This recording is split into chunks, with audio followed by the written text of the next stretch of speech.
आप सब कैसे हैं? तो मैं हम नीति वचन की किताब देखेंगे और उसका हम निकालेंगे 6वां अध्याय और 16, 17, 18 और 19 इनको पढ़ दीजिए। इस पर थोड़ी देर मनन करेंगे, बहुत ज़्यादा नहीं, थोड़ी देर मनन करेंगे। और 6 वस्तुओं से यहोवा बैर रखता है, हाँ, वरन 7 है जिनसे उसको घृणा है, अर्थात घमंड से चढ़ी हुई आंखें, हाँ, झूठ बोलने वाली जीभ और निर्दोष का लहू बहाने वाले हाथ, अनर्थ कल्पना गढ़ने वाला मन, बुराई करने को वेग दौड़ने वाले पांव, झूठ बोलने वाला साक्षी और भाइयों के बीच में झगड़ा उत्पन्न करने वाला मनुष्य। बोलो यीशु मसीह की जय। यहाँ पे लिखा है नीति वचन की किताब 6वां अध्याय 16, 17, 18 में हम आज इसमें से अध्ययन करेंगे, विचार करेंगे, बातें करेंगे और समझेंगे। क्योंकि मसीह जीवन जो है उसमें कुछ कई बार ऐसा हमारे जीवन के अंदर हो जाता है, चलता रहता है, मेरे जीवन में भी हो जाता है, कई बार ऐसा हो जाता है। और ऐसा बातें होने से कई बार हमको अपने मन में अंदर से ऐसा महसूस होने लगता है कि प्रभु मेरे साथ है, कि अपने मन से लगने लगता है। तो वो जो समय रहता है, वो जो समय रहता है जब मन के अंदर ऐसा लगता है, वो समय कैसा रहता है? तुरंत प्रभु से मेरी मिलाप करने का, तुरंत प्रभु से मेरी मिलाप करने का। तो यहाँ पे लिखा है 6 वस्तुओं से यहोवा बैर क्या करता है?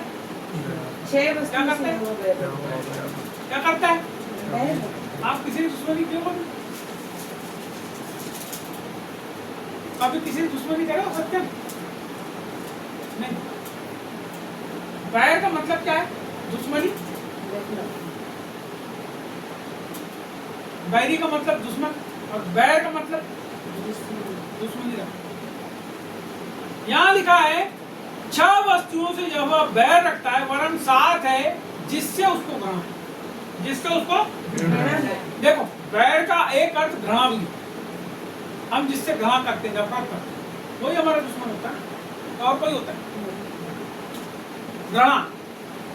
अब ये जो घृणा है ये कैसे आती है एक आदमी के जीवन के अंदर? या बैर कैसे आता है, नफरत कैसे आती है? देखो, उसका संबंध परमेश्वर से, उसका संबंध मनुष्य से, दोनों बातों से। जहाँ बोलता था अर्थात घमंड से चढ़ी हुई आंखें, पहली चीज क्या बोलता है? घमंड से चढ़ी हुई आंखें। जो घमंडी लोग आते हैं, अपन उनके पास जाना पसंद करते हैं। भले ही हम खुद ही घमंडी होंगे, मगर फिर भी हम दूसरे घमंडी के पास जाना पसंद नहीं करते। देखो, ये मानव जीवन से संबंधित बात है, जिससे प्रभु भी घृणा करता है, प्रभु भी नफरत करता है कि मनुष्य ऐसा ना करे। यदि हम ऐसा करने लगते हैं तो हम परमेश्वर की दृष्टि में कैसे हो जाते हैं? यहाँ लिखा है उसको घृणा है और दूसरा बोलता है बैर। हम परमेश्वर के लिए कैसे हो जाते हैं? पहली कैसे हो जाते हैं? यहाँ लिखा है, फिर मैं पढ़ता हूं, अर्थात घमंड से चढ़ी हुई। बाइबल में लिखा है जो लोग घमंड करते हैं परमेश्वर उनका सामना करता है, परमेश्वर घमंडियों का सामना करता है। परंतु जितने लोग दीन होते हैं उन लोगों से परमेश्वर क्या करता है? देखो, यहाँ पे परिवर्तन है। घमंड जो है वो ऊंचा, घमंड का मतलब क्या हुआ? ऊंचा, अपने आप को बड़ा, अपने आप को बहुत ऊंचा, बहुत शक्तिशाली समझ रहा, आप ऐसा समझ रहा ज्ञान में कि हमारे जैसे ज्ञान किसी को नहीं, अपने सूरज सकल के ऊपर कि हमारे जैसे कोई दूसरा आदमी, अपने घर के ऊपर कि हमारे जैसा घर दूसरे के पास, हमारी जैसी गाड़ी दूसरे के पास। घमंड है ना। आत्मिक रीति से भी घमंड होता है। क्या घमंड होता है आत्मिक रीति से? बताओ भैया, क्या होता है घमंड आत्मिक रीति? मेरे से अच्छा गाना कोई नहीं कर सकता, मेरे से अच्छी आराधना कोई नहीं कर सकता, मेरे से अच्छा वचन कोई नहीं बता सकता। और जब कोई उससे अच्छा वचन बता देता है ना, तो वो आदमी जो अच्छा वचन बताता है वो उससे थोड़ा थोड़ा क्या करने लगता है? जलन करने लगता है, नफरत करने लगता है। यदि आप अच्छा गाना गाते हो, अच्छी आराधना करते हो, तो दूसरे ने ज्यादा अच्छी आराधना कर दी तो क्या करते हैं? जलन करने, नफरत करने। तो ये जो घमंड है, स्पिरिचुअल घमंड है, आत्मिक घमंड है। मेरे से अच्छा पास्टर कोई नहीं है, मेरे ज्यादा लोग किसी के पास नहीं है, मेरे ज्यादा बुद्धि किसी के पास नहीं है, कोई मेरे को क्या बताएगा। तो ये जो चीज है, इससे परमेश्वर क्या करता है? इसीलिए अपने आप को नॉर्मल रखो, अपने आप को ऐसे मनुष्य के रूप में रखो मानो तुम्हारे पास सब कुछ भी है तो भी मानो मेरे पास कुछ भी नहीं। आप कैसे होगा? नॉर्मल। नॉर्मल।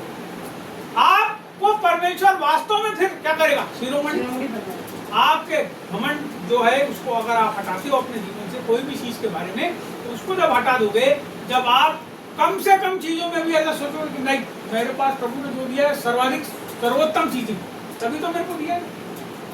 एक पिता क्या करता है? गरीब भी रहता है तो अपने बच्चे के लिए अच्छे से अच्छी सामान लाता है, उसके लिए जो उस समय जरूरी रहता है, जो महत्वपूर्ण रहता है वो लाता है। उसी रीति से जब हम परमेश्वर के सामने अपने आप को नम्र और दीन करते हैं तो परमेश्वर क्या करता है? हमारे अपने हाथों में लिए। देखो घमंड, दूसरी बात यहाँ पे बोलता है, दूसरी चीज बोलता है झूठ बोलने वाली, झूठ बोलने वाली जीभ। इससे प्रभु क्या करता है? झूठ बोलते बोलते बोलते कि नहीं बोलते? थोड़ा ध्यान से समझो, झूठ बोलने वाली जीभ। झूठ बोलने वाली, ये झूठ बोलना जो है ना, असल में जो चीज नहीं है उसको ऐसा दर्शाना है मानो वो है। झूठ बोल तो है ना, मान लो मेरे पास एक भी पैसे नहीं है लेकिन मैं इस रीति से किसी जगह में जाऊं, किसी दुकान में जाऊं, मानो मेरे पास दुकान खरीदने की क्षमता है। कई बार होता है। एक बार की बात है, हम दिल्ली गए, दिल्ली में हम एक रोलेक्स नाम करके कंपनी है, रोलेक्स नाम सुने क्या? रोलेक्स घड़ी की कंपनी है, तो कनाट प्लेस में वहाँ दुकान। जब हम गए तो वो कांच के बाहर में ऐसी घड़ियाँ लगी हुई है, 2 लाख रुपए, 2.5 लाख रुपए, 3 लाख रुपए, 3.5 लाख रुपए घड़ी। अब मैं बाहर खड़े होकर पहले रेट पढ़ लिया, मेरे को तो मालूम था मैं 600-700 रुपए घड़ी खरीद लूंगा, उससे ज्यादा की मैं नहीं खरीद सकता। मेरा भाई बोलता है, मेरे बड़े पिताजी का कहता चलो बोलता अंदर जाएंगे, बोला नहीं जाता भाई, मेरे पास पैसे नहीं है। अगर वो बोलेगा यहाँ क्यों आए तुम, तो वो जबरदस्ती मेरे को अंदर ले जाता। मैं देख मैं यहीं खड़ा हूँ, तू आ जा अंदर से भैया, देख के आ जा। कुछ नहीं होता, बोले चल। मैंने नहीं, मैं नहीं। हम अपने आप को उतना ही आके जितने हम हैं, वहां जाके बोले नहीं हम तेरे शोरूम खरीद लेंगे। अब मान लो उसने बोले दिया, मैं बेचे ही रहा हूँ, पैसे देते। इसका मतलब यह हुआ कि ये जो झूठ है, ये कई बार हम अपने आप को बड़ा बताने के लिए, हम अपने आप को बहुत सर्वश्रेष्ठ बताने के लिए, कई बार हम गलती करते हैं, पाप करते हैं, गड़बड़ियां करते हैं, तो क्या करते हैं? झूठ बोलते हैं। अपने माँ बाप के खिलाफ जब कोई काम करते हैं तो क्या करते हैं? घर में आके क्या बताते हैं बाल बच्चे माँ को, बाप को, या हम भी जब छोटे रहेंगे तब हम बोलते हैं कहाँ गए थे? अब गए थे तो हम उधर खेलने के लिए। कहाँ गए थे? हाँ तो कुछ नहीं, यहीं बाजू में गए थे, दोस्त के घर गए थे। कहीं कहाँ चले गए थे? 5 किलोमीटर दूर बजरंग घाट नहाने के लिए चले गए थे हम, पैदल बच्चे लोग, छोटे बच्चे चले गए थे। अब वो घर में आके बोले कहाँ गए? तो नहीं, यही ग्राउंड में खेल रहे थे, सामने मैदान में खेल रहे थे। झूठ बोलते थे। तो ये जो झूठ बोलना है, ये असल में अपनी असलियत को छुपाना। झूठ बोलना क्या है? वास्तव में झूठ जो है वो एक आवरण है, एक पर्दा है। कैसा पर्दा? सुंदर दिखने वाला पर्दा। आपको पता है आदम और हवा जब अदन की वाटिका में थे तो शैतान ने क्या बोला? सच बोला था कि झूठ बोला? सच बोला था कि झूठ बोला? आपको पता है कुछ सच बातों को लेकर उसमें कुछ ऐसी बातों को मिला दिया था उसने जिससे बड़ा खूबसूरत आवरण बन गया। इसलिए बाइबल में लिखा है वो झूठ का पिता है। जितने लोग झूठ के ऊपर यकीन करते हैं, झूठ के पीछे चलते हैं, झूठ बोलते हैं, बाइबल में लिखा है वैसे लोग नगर के बाहर रहेंगे। यरूशलेम जो है, जो नया यरूशलेम धरती पे उतरेगा तो परमेश्वर का राज्य होगा, वहां पे लिखा है झूठ का चाहने वाला। प्रकाशित वाक्य किताब 22 अध्याय। झूठ को चाहने वाला और झूठ को गढ़ने वाला, 2 प्रकार के लोग। पहला क्या बोला? झूठ को चाहने वाले। चाहोगे कैसे झूठ को? अपन पिक्चर देखते हैं वो पूरा झूठ है, मालूम, हम उसको चाहते हैं बहुत। जब पिक्चर कोई देखते रहते हैं हम लोग, कोई आके डिस्टर्ब करता, क्यों मेरे टीवी के सामने क्यों खड़े हो? हटो हटो हटो। होता है ना, देखना है, बहुत ध्यान से देखना। सच्चाई को देखना, टीवी के अंदर सच्चाई है, और झूठ को देखना, चाहना और उसको गढ़ना। कई बार झूठी कहानी करते हैं, झूठी कहानी करते हैं। तो ये जो झूठी कहानी रहती है, परमेश्वर उससे घृणा करता है। झूठ बोलने वालों से परमेश्वर घृणा करता है। देखो मसीह जीवन की बुनियाद है, मसीह जीवन जो है, हम लोग जो जीवन जी रहे हैं प्रभु यीशु मसीह में जी रहे हैं, हमको प्रभु के वचन के अनुसार जीवन। अभी हम लोग व्यवसाय करते हैं, उसमें हम लोग 27 रुपए के सामान को 40 रुपए बेचते हैं, 35 रुपए बेचते हैं। ये हमारा निर्धारण है। जैसे एक कपड़ा, ये शर्ट हमने पहने, इसको हमने 1200 में लाया खरीद, लेकिन ये मुश्किल है 200 रुपए को, कपड़ा सही, बटन सही, सिलाई सही। एक बार बोल रहे हैं, लेकिन जब हम जाते हैं शोरूम में तो क्या बोलता है 1200। 2400 का शर्ट है तुम्हारा, 50% डिस्काउंट 1200 होता है ना। लेकिन ये उसका सामान है, उसका खुद का मालिकाना हक है। कोई सामान किसी आदमी का मालिकाना हक है और उसको बेचने का अधिकार है। वो कितने में बेचना चाहता है वो उसके मन को। मेरे को पता है ये किताब जो है 28 रुपए की है और मैं इसको 40 रुपए बेच रहा हूँ। मेरे को मालूम 12 रुपये मेरा प्रॉफिट देता हूँ कि मैं क्या करूँगा, घर द्वार, बाल बच्चे, बिजली का बिल, इसके लिए मैं कमाऊंगा 12 रुपये कमाऊंगा, तब मैं अपने परिवार को। किसी चीज की कीमत को इस प्रकार से बताना, लेकिन फ्री के सामान को फ्री में, अरे हमारे पास कोई चीज आई और हम ये बोले अरे ये 2000, तो फिर हमने क्या बोला? फर्क है दोनों चीज में, विचार करके देखना। फ्री के सामान में और तुम्हारे पैसे से खरीदे हुए सामान को बेचने में और फ्री के सामान को बेचने में बहुत फर्क। जब हम प्रभु में आए तो हमने इस बात को भी देखे। बक्सों से लोगों के पास चीजें आती है लोगों को देने के लिए, लेकिन ये ढूंढते हैं कौन आदमी जो खरीदेगा। और जब खरीदता कोई आदमी तो उसको मालूम रहता है फ्री का सामान है, हमको क्या कर रहा है, बेच रहे हैं। तो झूठ है और सच तो सच है। तो सच्चाई के ऊपर चलो, जो भी करना है सब सच में करो, सामने वाले को बता के करो। अपने फायदे को भी आप बता सकते हो कि मैंने आपके साथ काम किया तो मेरे को 5% फायदा, भैया मेरे को फायदा आपसे नहीं हुआ, 5 रुपए मेरे।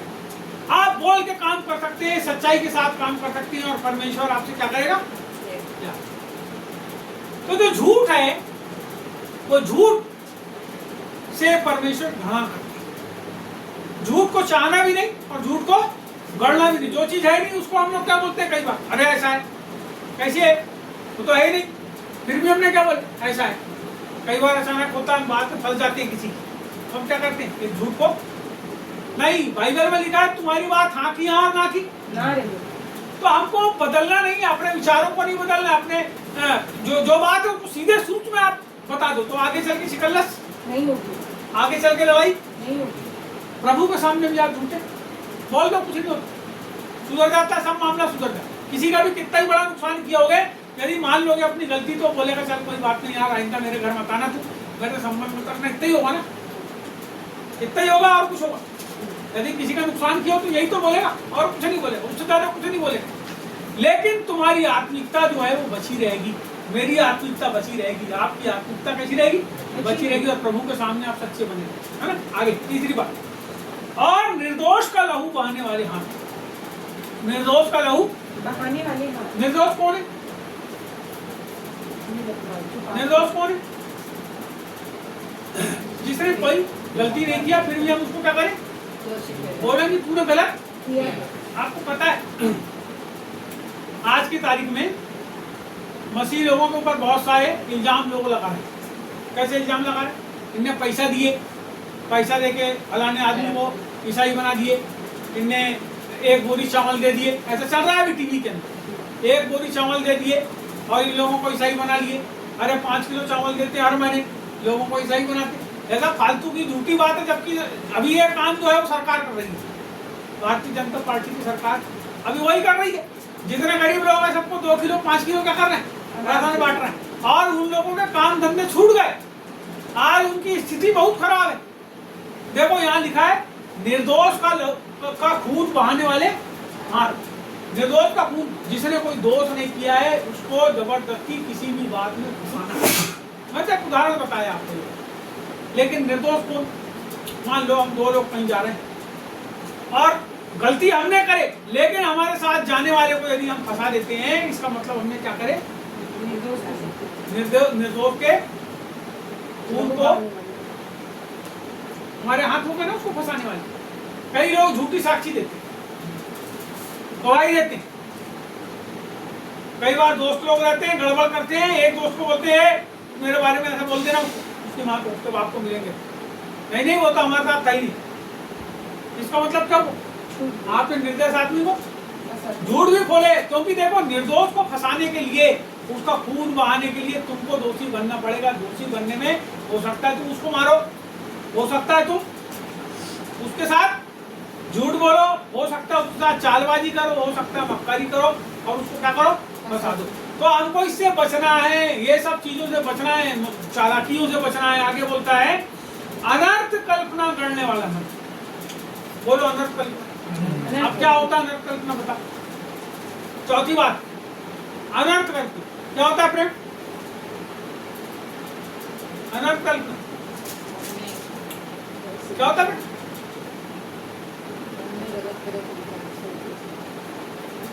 मालूम आप मन में गलत सोच नहीं, सही चीज के बारे में अगर सोच रहे हो तो ठीक है। अनर्थ का मतलब अनर्थ कल्पना, जिसका कोई अर्थ नहीं निकलता, इसी बात को सोचो। अब अपन बैठे थे, अब बैठे बैठे सोचे अरे ये पहाड़ मेरे ऊपर गिर जाएगा, मेरे ऊपर पहाड़ गिर जाएगा, मेरे ऊपर पहाड़ गिर जाएगा। इसका मतलब अभी अपन अपने घर में एक दिन की बात बताता हूँ मैं। देखो अनर्थ सोचने वाले कैसे होते हैं। यहाँ ऊपर हमारे यहाँ पहले बच्चे किराए से रहते थे, तो एक लड़की यहाँ खिड़की के पास बैठी थी। अब बैठे बैठे क्या पता उसने क्या सोची, और सोच के अब दरवाजे बंद है, ध्यान देना दोनों दरवाजे उसके बंद है, उसके बाजू में 2 लड़कियां और बैठी है, पलंग नहीं लगे, हॉस्टल था वो, इधर खिड़की के पास है और 2 लड़कियां और बैठी है और उधर कोने में दरवाजा है। बैठे बैठे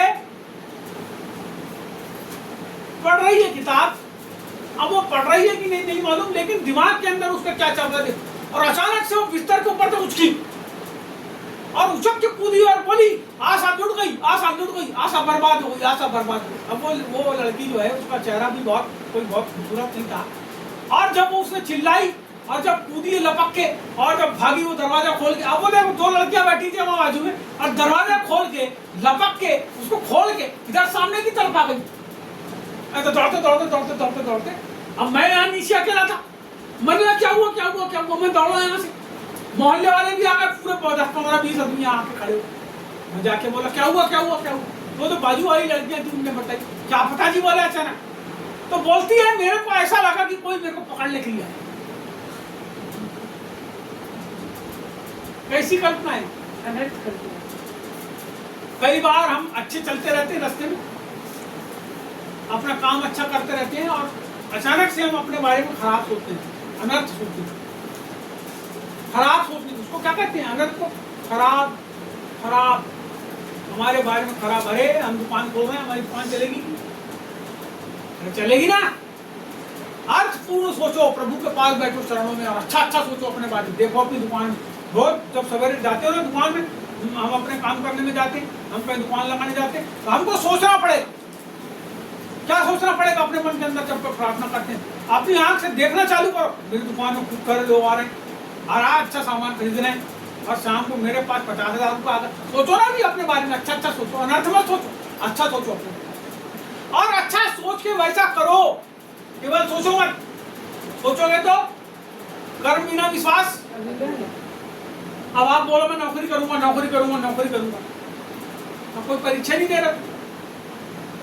कलेक्टर बनूंगा, काय का कलेक्टर बनेगा? दिन भर सोया रहता है, कैसे कलेक्टर बन जाए?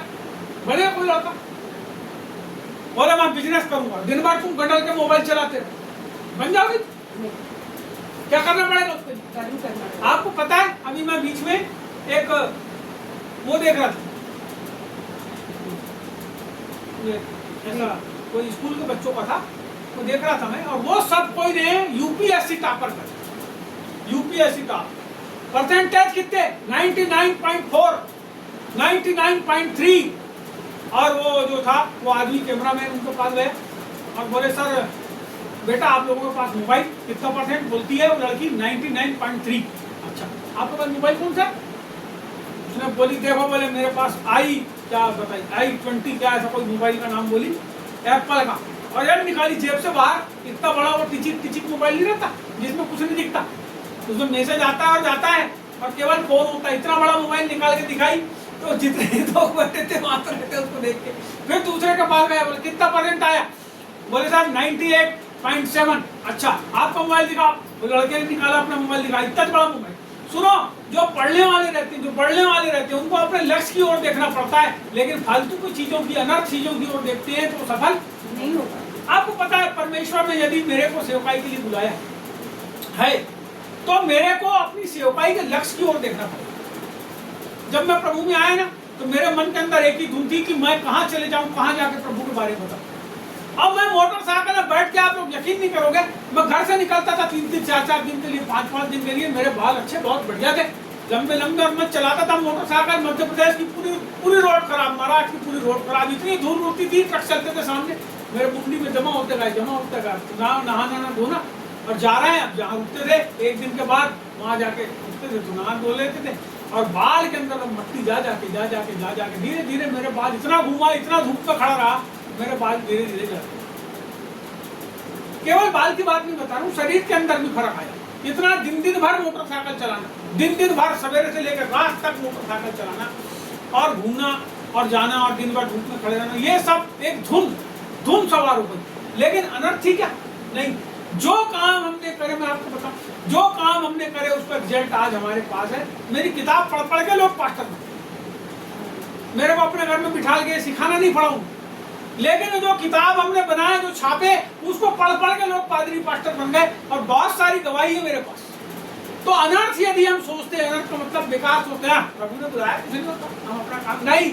जब आप परमेश्वर में आए हो, एक बहुत सुंदर परिकल्पना परमेश्वर की सेवा की करो। मैं ऐसा काम करूंगा, मैं भारत के अंदर ऐसा काम करूंगा, मैं मध्य प्रदेश के अंदर ऐसा काम करूंगा, महाराष्ट्र के अंदर ऐसा काम करूंगा, मैं गांव के अंदर जाके पास्टरों को, पादरियों के साथ मिलकर प्रार्थना करूंगा, उनको जागृत करूंगा। जब आप सोच के काम करते हो, परमेश्वर आपकी सोच के अनुसार जो है उसके ऊपर आशीष देता है। लेकिन जब आप अनर्थ सोचते हो तो क्या होता है? परमेश्वर जब आप अच्छा सोच के अपने लिए, अपने परिवार के लिए सोच के, जब अच्छा सोच के काम करते हो तो परमेश्वर आपकी सोच के ऊपर आशीष देता है। लेकिन जब आप गंदा सोचते हो, अनर्थ सोचते हो, तो सोच को परमेश्वर क्या बोलता है? घृणा करेगा। तो फिर पास में आएगा नहीं। हेलो, मतलब ध्यान से देखो, आएगा प्रभु पास में, है ना? तो सबसे बड़ा चीज क्या है? सबसे बड़ी बात बोला, तू अपने मन की क्या कर? अपने मन की रक्षा। हमारे मन के अंदर फालतू की चीजें नहीं आना चाहिए, अच्छी बात आना चाहिए, बड़ाई की बात आना चाहिए, उन्नति की बात आना चाहिए। आगे बोलता है, और आगे बोलता है, बुराई करने को वेग से दौड़ने वाले पाँव। कौन दौड़ता है? बुराई करने के लिए दौड़ता कौन? आदमी दौड़ता है कि पाँव दौड़ता है? मतलब पाँव ऐसे ही लिख दिया, दौड़ता आदमी से। बुराई करने को वेग से दौड़ने वाले पाँव। वेग से, धीरे की वेग से, वेग यानी 80 की स्पीड। इसका मतलब यदि ब्रेक नहीं लगा तो गाड़ी गड्ढे के। बुराई करने को वेग से दौड़ने वाले। देखो आपको बताता हूँ, बुराई करने को, भलाई करने नहीं। बुराई, मान लो कोई आदमी है और उसको आपकी जरूरत है, उसका बुरा वक्त चल रहा है, तो आदमी क्या करता है पता है? उसके बुरे वक्त में उसके सामने जाके खड़ा होना चाहता है, क्यों नहीं होना चाहता है? किसी के बुरे वक्त में क्यों नहीं खड़ा होना चाहता? क्योंकि मैं जाऊंगा तो पैसा, मैं जाऊंगा तो बोले मत कुछ मेरे को दे दे, अरे यार तू यही रह जाना, आप दिन भर मेरे घर में कोई नहीं। भलाई करने को आपके पैर दौड़ना चाहिए। बाइबल में लिखा है, यदि किसी में भलाई करने की क्षमता है। देखो बहुत अच्छी बात लिखी, बहुत बढ़िया बात लिखी। यदि किसी में भलाई करने की क्षमता है और वो भलाई नहीं करता तो पाप।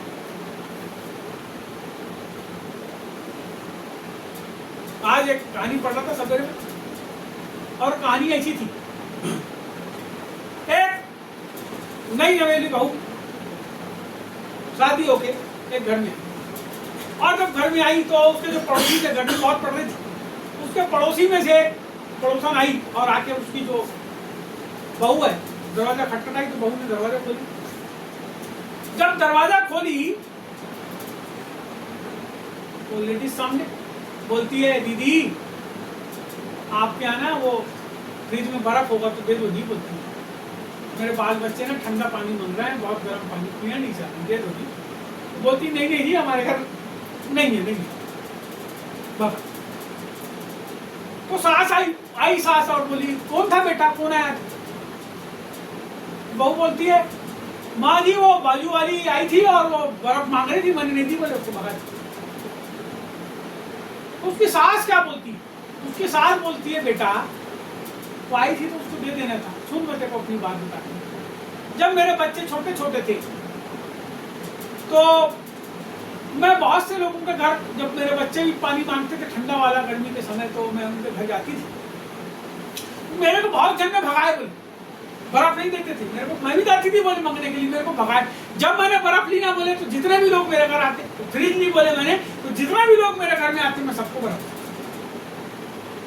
इसका मतलब ये है कि यदि लोगों ने तुम्हारी बुराई करे हैं और तुम्हारे में भलाई करने की क्षमता है तो उनको बुराई करने तो तुम भलाई करो। यदि लोग तुमको बुरा बोलते हैं तो उनको बोलने दो, तुम भला बोलो उनको, और जब तुम भला बोलोगे मैं बताता हूं मेरा परमेश्वर। जब बुराई करने वालों से तुम प्यार करने लगोगे तो निश्चय परमेश्वर तुमको आशीष देगा, क्योंकि संसार के लोग ऐसे हैं, प्रभु यीशु ने बोला संसार के लोग ऐसे हैं जो तुम्हारा भला कर सकता है केवल उसी को प्यार करे। लेकिन प्रभु चाहता है कि जो हमारा बुरा भी कर सकते हैं और हमें भलाई करने की क्षमता है। तो देखो परमेश्वर का कानून अलग है, आदमी का कानून अलग है। परमेश्वर का हिसाब तो ये है, यदि कोई हमारी बुराई करे तो हम उसकी भलाई करें। इसीलिए यहाँ पे लिखा है,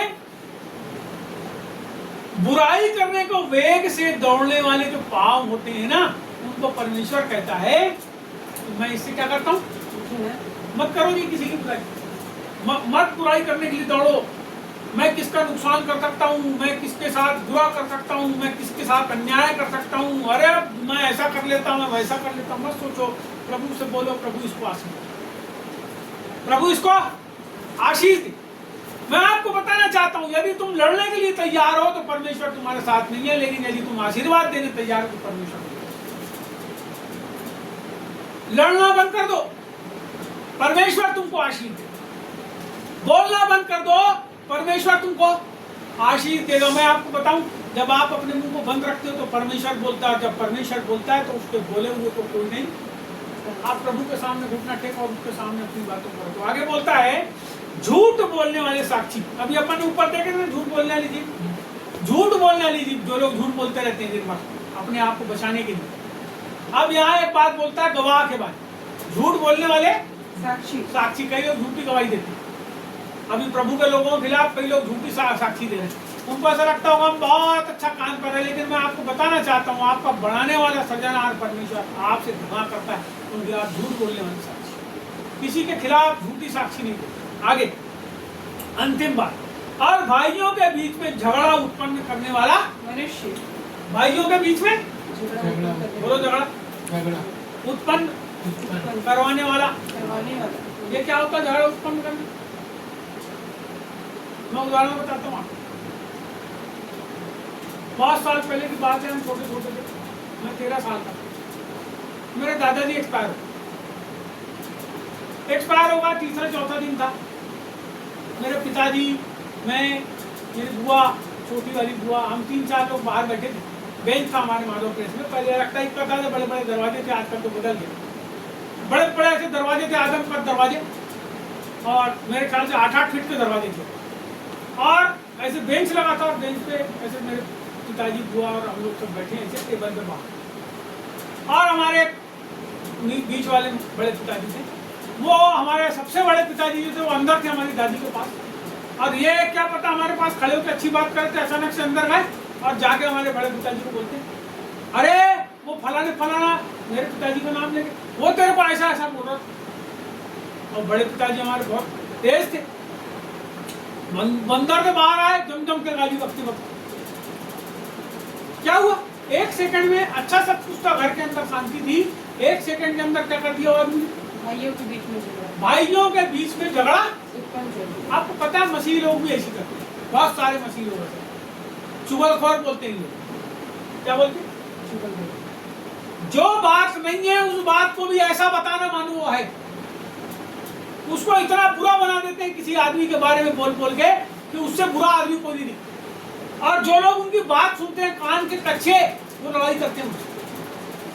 क्या हो गई, फूट पड़ गई, दिखाया पढ़ लो फिर देखो। और भाइयों के बीच झगड़ा उत्पन्न करने वाला, हाँ, कान के कच्चे लोग और बुराई करने वाले लोग, ये क्या करते हैं, झगड़ा उत्पन्न कराते हैं। इसीलिए किसी की बात को सुनना नहीं, अगर सुन लिया हो तो उसको यहाँ भूल जाओ पूरा, उसको अपने कान में रखना नहीं। यदि अगर आपको झगड़ा नहीं करना है तो उसका एक बहुत अच्छा उपाय है, वो उपाय ऐसा है, यदि आपको ऐसा लगता है सामने वाले की किसी की बात को सुनकर कि हम सामने वाले से कुछ बोलेंगे तो लड़ाई हो जाएगी, तो उसका उपाय ये है कि फोन करके या उसके घर जाके या उससे मिल करके पर्सनली उससे बात करो, अजी ऐसा तो हुआ था। जब ऐसा बोलोगे क्या होगा, सामने वाला सच्चाई, तो झूठे का पोल खुल जाएगी, झूठे की पोल खुल जाएगी और सच्चाई जो है वो जीत जाएगी।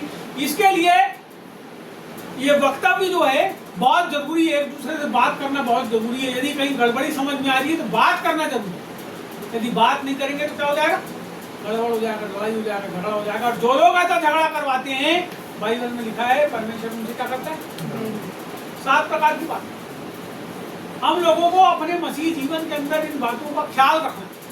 जब हम चल रहे हैं ना प्रभु के रास्ते में, तो हमको इन बातों का समझना सत्य।